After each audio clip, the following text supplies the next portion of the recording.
Saya ulangi ya. Assalamualaikum warahmatullahi wabarakatuh. Waalaikumsalam warahmatullahi wabarakatuh. Terima kasih rekan-rekan telah hadir di perkuliahan malam ini. Mohon maaf sebelumnya saya geser lagi jamnya karena saya ada pindahan galeri tadi hari ini full work.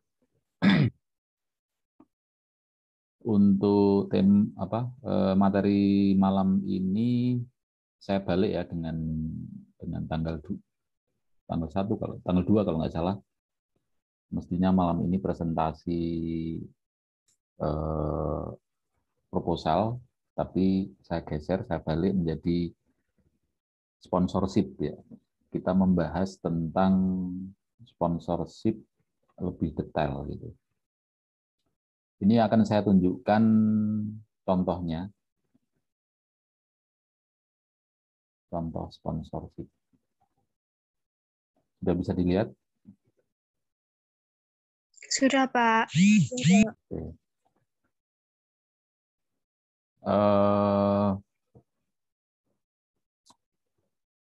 Bagian-bagian yang penting dalam sponsorship itu nanti bisa kita lihat di sini. Jadi sponsorship itu tidak ada bentuk baku sebetulnya. Jadi terserah teman-teman ketika mau menyelenggarakan event, bentuk sponsorship terserah bentuknya seperti apa. Tapi ada beberapa subbab yang memang standar untuk ditampilkan dalam sebuah proposal sponsorship. Nah, kita lihat di sini ada jadi proposal sponsorship itu yang pertama kali ada di sini ada penawaran kata-kata kita menawarkan pada lembaga ataupun perusahaan untuk mendukung acara yang kita selenggarakan.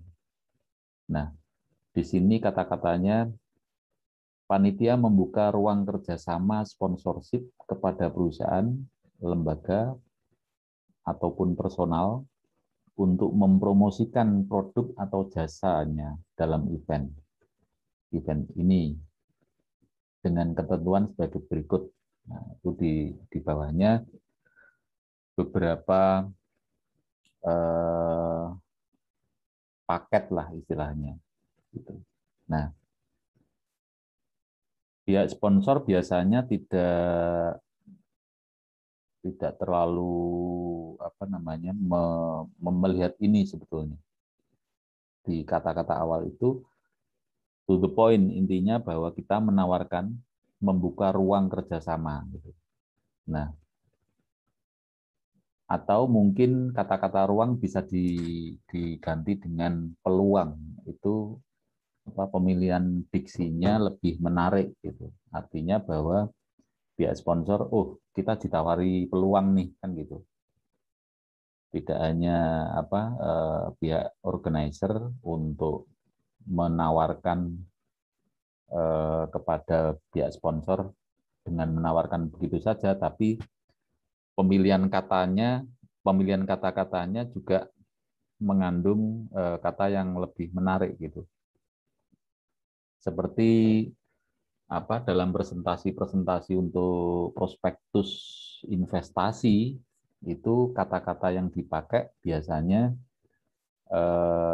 kami membuka ruang kerjasama atau peluang kerjasama nih kan gitu. Peluang itu diksi kata yang lebih mengena gitu, lebih menarik gitu. Seakan-akan pihak sponsorship menjadi penting dan berkesempatan untuk mengikuti event yang ditawarkan. Itu intinya. Kemudian nama-nama atau paket-paket sponsor sebetulnya tidak ada aturan yang baku di situ. Cuman saya tampilkan ini yang lazim digunakan oleh event organizer gitu kan. Kalau ada istilah sponsor utama, nah, itu ketentuannya juga tergantung pada event organizer tersebut. Biasanya ada yang memakai sponsor tunggal gitu. Nah, sponsor tunggal di sini belum tidak ada. Sponsor tunggal biasanya sponsor yang membiayai seluruh pembiayaan event yang kita adakan. Itu sponsor tunggal. Ketentuannya tidak ada sponsor lain yang masuk. Jadi betul-betul seakan-akan event yang kita adakan itu juga punya sponsor, dimiliki oleh sponsor atau produsernya adalah sponsor. Misalnya kita bikin konser musik, misalnya kemudian disponsori oleh rokok Jarum misalnya, dan itu menjadi sponsor tunggal. Itu artinya bahwa perusahaan sponsorship itu seakan-akan memiliki kegiatan yang kita punyai, karena di situ pembiayaan ditanggung total oleh pihak sponsor. Dan itu jarang sekali, jarang sekali memang. Karena apa? Karena biasanya sponsor-sponsor besar itu mempunyai tim sendiri yang untuk bikin acara-acara begitu. Seandainya dia menyponsori event organizer untuk mendukung acara itu, biasanya dengan nilai tertentu, tapi tidak sebagai sponsor tunggal. Dan kalau di sini kita bisa lihat itu mungkin masuknya sponsor utama. Nah, sponsor utama dalam proposal ini itu disebutkan bahwa sponsor utama adalah lembaga atau perusahaan yang membiayai 80 sampai dengan 100% kegiatan ini. Nah, ini kalau di sini sponsor utama hampir mirip-mirip dengan sponsor tunggal. Sebetulnya ketentuan semacam ini tergantung kita saja. Gitu. Mau kita bagi menjadi paket, berapa paket, kemudian ada sponsor tunggalnya atau tidak, atau hanya sponsor utama dengan sponsor pendukung misalnya gitu. Nah, itu biasanya yang kita lakukan semacam itu. Kemudian ini khusus sponsor utama dengan ketentuan A, pencantuman logo lembaga perusahaan di semua media promosi event. Jadi ketika sponsor utamanya itu membiayai seluruh kegiatan, kemudian kontraprestasinya otomatis juga imbang gitu. Kalau saya sebutkan tadi bahwa sponsor utama atau tunggal membiayai 80 sampai 100%, otomatis kontraprestasinya juga seimbang. Seperti halnya bahwa pihak sponsor itu mempunyai event yang kita selenggarakan. Gitu. Jadi setiap media promo apa saja, bisa spanduk, rontek, backdrop, kemudian kalau sekarang di media sosial, di Instagram, di Twitter, di Facebook, dan lain sebagainya. Kayak gitu. Pokoknya yang media promo yang kita bikin itu harus memberikan kontraprestasi pencantuman logo atau branding yang dipunyai oleh sponsor tersebut. Kemudian sponsor pendukung. Ini sifatnya otomatis di bawah ini, di bawah 80% ya. Di bawah 80%. Adalah lembaga atau perusahaan yang membiayai kurang dari 80% atas kegiatan ini dengan kontraprestasi sebagai berikut. A. Pencantuman logo atau logo lembaga atau perusahaan di media promosi sesuai dengan order atau nilainya. Nah, nanti di bawah itu ada beberapa nilai nominal media promosinya. Nanti tinggal pihak sponsor itu mau mensupport dengan nilai berapa nanti di apa dimunculkan kesepakatan bahwa nominal tersebut dimasukkan dalam kontrak prestasi dalam bentuk apa, itu nanti komitmen negosiasi antar IO dan pihak sponsorship itu. Di antara dua jenis sponsor ini itu sebetulnya tidak kemudian harga mati. Artinya bahwa pihak sponsor itu misalnya benar-benar tertarik, kemudian dia bermodal besar, wah ini cuma 100 juta misalnya gitu. Sudah saya biaya semua. Bisa jadi biasanya tawar-menawar. Misalnya saya cuma ada 70 juta nih misalnya. Tapi kita pengen jadi sponsor utama, bisa enggak misalnya. Nah, itu yang kadang-kadang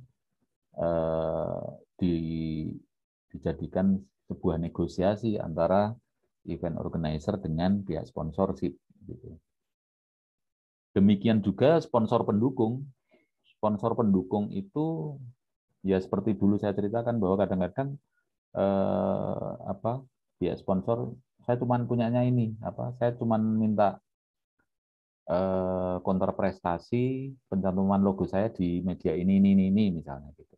Itu juga sangat sangat leluasa kita membuka ruang negosiasi gitu.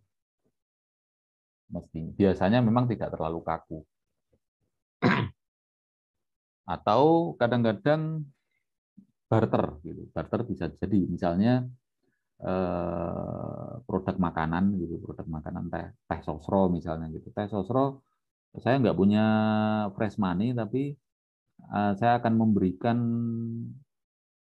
minuman teh sosro, saya kasih 100 krat misalnya gitu untuk konsumsi panitia sama peserta selama acara misalnya gitu. Itu sangat mungkin.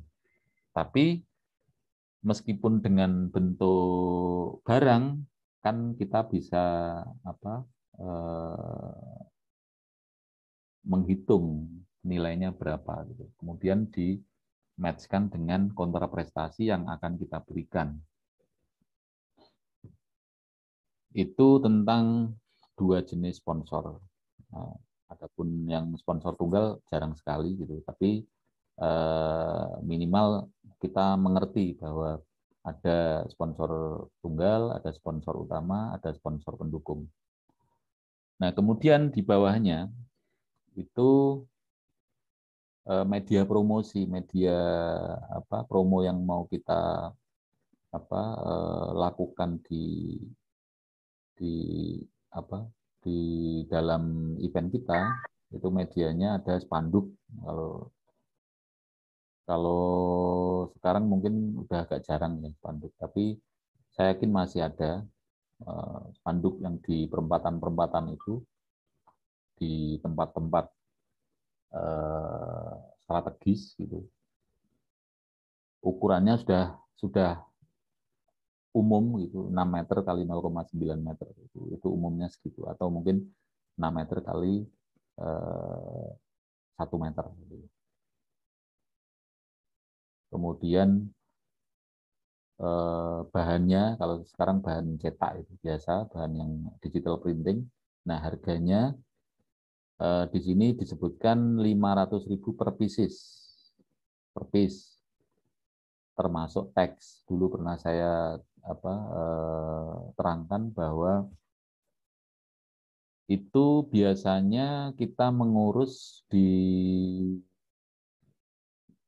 kalau di dalam pemerintahan itu kalau nggak salah di dinas ketertiban gitu. Atau mungkin di pemerintah daerah mempunyai aturan masing-masing untuk pemasangan spanduk. Misalnya kita memasang di titik-titik strategis. Misalnya di Kota Kendal. Di Kota Kendal itu kita harus survei dulu di Pemda. Di Pemda itu yang menangani tentang pemasangan spanduk, biasanya semacam perpajakan itu melalui Pemda langsung, atau kadang-kadang ada perusahaan yang memang mendapatkan tugas atau tender kalau nggak salah ya, itu bisa ditangani oleh pihak swasta. Nah, ketentuan-ketentuan pajaknya bermacam-macam, pemerintah daerah mempunyai aturan masing-masing, dan petugas sponsorship dari teman-teman panitia harus mengetahui itu di titik ini itu pajaknya berapa, di sana berapa, di beberapa tempat itu kadang-kadang berbeda-beda karena disesuaikan dengan strategis tidaknya tempat itu. Nah, kita juga bisa, nggak tahu kalau sekarang ya, dulu saya ketika membuat acara itu kita meminta dispensasi kepada pemerintah daerah untuk mendapatkan keringanan pajak. Nah, keringanan itu tergantung kebijakan dari pemerintah daerah, bisa diskon atau mungkin dibebaskan gitu, tentang pajaknya. Jadi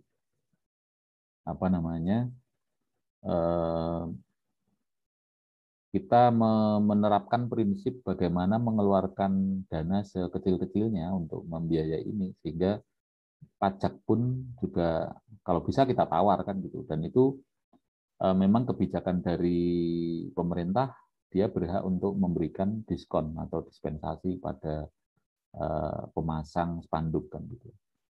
Nah, kemudian spanduk, ada rontek, ada baliho ya, umbul-umbul, itu media outdoor. Itu ketentuannya hampir sama dengan spanduk gitu. Dan perpajakannya juga sama, polanya sama gitu. Kadang-kadang ditangani oleh swasta. Nah, ini juga kita bisa menawar di pihak swasta juga, biasanya di perusahaan advertising. Advertising itu perusahaan periklanan yang dia mempunyai space di perempatan-perempatan, di tempat-tempat strategis. Kadang ada tempat kayak frame besi untuk memasang baliho, kadang ada yang untuk memasang spanduk dan lain sebagainya. Nah, kalau sekarang itu ada videotron, gitu. Itu juga biasanya ditangani oleh pihak advertising. Dan kadang-kadang kita bisa kerjasama dengan mereka dan bisa menjadi media partner. Misalnya kita minta kerjasama dengan pihak videotron, penayangan videotron, untuk, kalau dulu di Jogja itu sekali tayang mungkin berapa detik gitu, antara 30 detik sampai 60 detik kalau nggak salah. Sekali tayang bisa cuman 10.000 atau 15.000 sekali tayang. Cuman dalam sehari itu bisa berapa puluh kali tayangan gitu. Nah, kita juga bisa memperhitungkan, misalnya di tempat yang strategis, misalnya perempatan alun-alun Kendal misalnya, atau alun-alun kota misalnya, di situ ada videotron, biasanya memang tarifnya juga lebih mahal per tayangnya gitu, dan kita bisa mengepush penayangan di tempat-tempat strategis itu. Kalau tempatnya kurang strategis ya mungkin sehari cuma 10 kali misalnya itu. Kalau yang di tempat strategis bisa 20 kali atau mungkin 30 kali. Nah, pihak event organizer harus jeli di situ. Kira-kira perempatan mana yang memang di situ trafficnya sangat padat, gitu. Trafficnya sangat padat, sehingga bisa dilihat oleh publik. tentang event kita. Gitu. Itu juga berlaku untuk media yang lain, ada spanduk, ada rontek, ada baliho misalnya. Gitu. Jadi pihak event organizer harus jeli di situ. Yang jelas prinsipnya adalah bagaimana mempublish event kita seluas-luasnya. Gitu. Ada spanduk, ada rontek, itu ukurannya ada di situ, ada 0,6 kali 5, kemudian bahannya sama dengan digital printing, harganya sama dengan spanduk, kemudian backdrop dan baliho. Gitu. Backdrop biasanya pengertiannya untuk di panggung, biasanya di belakang panggung itu backdrop. Nah, backdrop itu bisa statis dan bisa dinamis. Kalau statis itu digital printing itu statis. Gitu. Tapi kalau dinamis itu bisa berbentuk LED. Nah, atau videotron.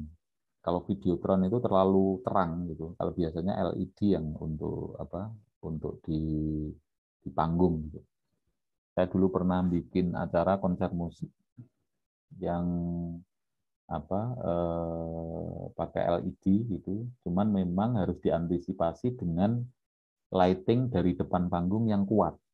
Kalau tidak kuat, dia akan backlight. Jadi di kamera juga nggak bagus. Penampilan dari grup musik atau siapapun yang ada di panggung itu menjadi backlight. Itu kalau tidak diatur lightingnya dengan baik. Kemudian ada buklet. Nah, buklet ini seperti halnya katalog, gitu ya. Biasanya di Jogja itu ada event itu misalnya pertunjukan teater, pertunjukan musik, kemudian event apapun, pameran lukisan, itu bisa kita buat bukletnya. Buklet itu isinya apa? Gitu. Nah, kalau pameran lukisan, buklet itu biasanya ada semacam kuratorial. Pameran lukisan kurasi tentang lukisan yang akan ditampilkan atau dimunculkan di dalam event pameran lukisan tersebut.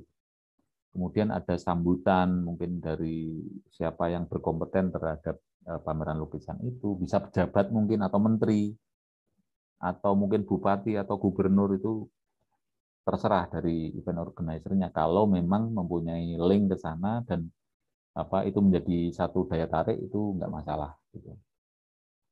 Nah, termasuk ada kata pengantar, kemudian biasanya di pameran lukisan itu semua lukisan yang dipamerkan dimunculkan dalam buklet itu, di foto yang bagus, kemudian disebutkan di situ ukurannya, kemudian bahannya, kemudian judul lukisan, gitu kan. Kalau harga biasanya tidak dicantumkan kalau harga lukisan. Kemudian termasuk ada ruang sponsorship di buklet itu. Misalnya, nah di situ kalau kita lihat di situ ada ukuran bukletnya A5. A5 itu separuh dari A4. Jadi separuhnya kertas kuarto itu. Bukunya ukurannya segitu. Kemudian kita bagi di situ halaman promosinya itu kalau full cover belakang luar. Berarti di buklet itu yang cover buku buklet itu yang di belakang bagian luar itu nilainya segitu. Kemudian full cover belakang dalam, berarti cover di belakang yang bagian dalam nilainya otomatis lebih rendah. Kemudian full halaman dalam di dalam halaman buklet itu, kemudian setengah halaman dalam, itu gitu. Ada juga yang full cover halaman depan tapi dalam, itu juga bisa. Tergantung kita mau bikin promosinya di halaman mana gitu. Itu tergantung kreativitas kita, dan nilainya pun tergantung kita. Bisa kalau eventnya besar, harganya juga mahal. Misalnya itu event pameran lukisan yang sifatnya nasional, pelukis-pelukisnya juga sudah pelukis terkenal, atau mungkin event internasional juga bisa. Dan itu nilainya bisa besar. Misalnya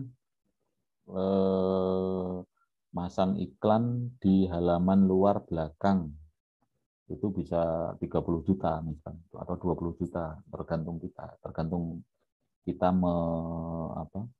mengasih harga itu disesuaikan dengan event yang kita adakan gitu. Di situ kalau yang nomor 5 LCD proyektor itu sama, sebetulnya substansinya sama dengan ketika kita menampilkan iklan di TV. Nah, misalnya spesial video, ada video promo selama 30 detik, di situ harganya 5 juta. Spesial video 15 detik, 3 juta. Full page statis, logo 3 detik, 2 juta. Misalnya gitu.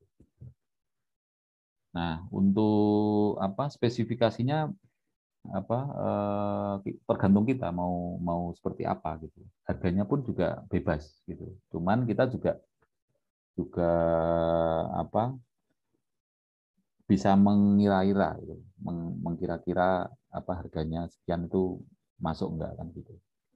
Karena juga kita harus bisa mengukur skup dari event yang kita selenggarakan itu sebesar apa sih kan gitu. Kemudian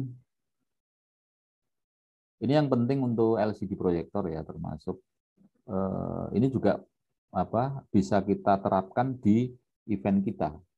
Event kita business plan competition itu ketika kita bikin live itu misalnya kita kasih jeda iklan, nah di situ kita bisa memunculkan iklan dari pihak sponsorship. Nah, kita bikin spesifikasinya, kita bikin price list-nya. Jadi misalnya di acara kita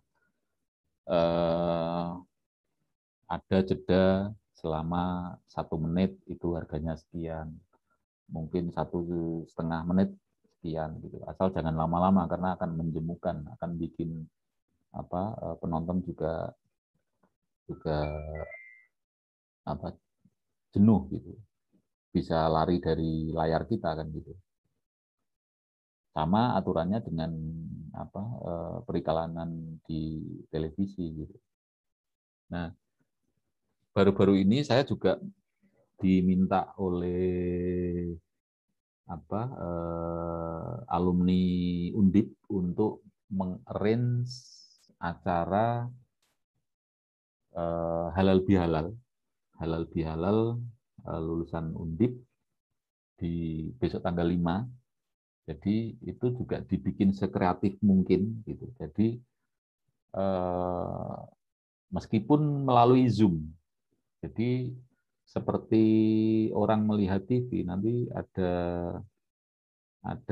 ininya, ada iklannya, kemudian setiap angkatan membuat acara mengucapkan minal aidin wal faizin dan lain sebagainya, setiap angkatan. Kemudian ada acara tausiahnya, ada acara mungkin live musiknya juga, ada acara pemutaran video perangkatan yang mempunyai grup musik gitu juga. Nah, salah satu daya tariknya itu memang dikemas secara kreatif gitu, sehingga setiap angkatan itu ketika diundang oleh panitia itu dia akan ikut gitu, meskipun hanya melalui Zoom gitu. Dan di situ ada door prize-nya, ada door prize, pembagian door prize, ada Kostumnya juga nanti ada penilaian, yang kostum yang terbagus atau favorit atau apapun spesifikasinya itu akan mendapatkan hadiah misalnya gitu. Nah, ini tantangan bagi kita ketika kita membuat acara yang sifatnya online gitu, itu menjadi wah ini cara bikin menariknya seperti apa ya kan gitu.